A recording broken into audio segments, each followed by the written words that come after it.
We celebrate World Environment Day every year on 5th of June. The theme of World Environment Day is Inspired by nature for climate. for our future.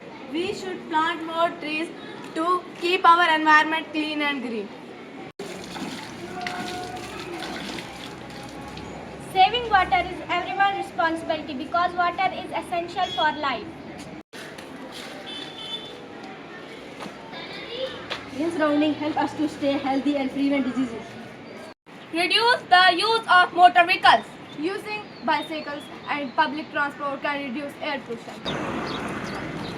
Recycling waste help us to save natural resources and protect the environment. Plastic pollution harm animals and plants, so we reduce plastic pollution.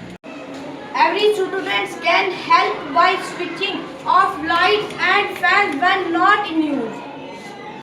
Protecting forests is important because they provide oxygen and support wildlife. Planting more trees is one of the simplest ways to help the environment reduce pollution. If we work together today, we can create a better and greener future for everyone. Schools should organize environmental awareness programs regularly. Let us be inspired by nature, act for the climate, and build a better future for the generation to come. Save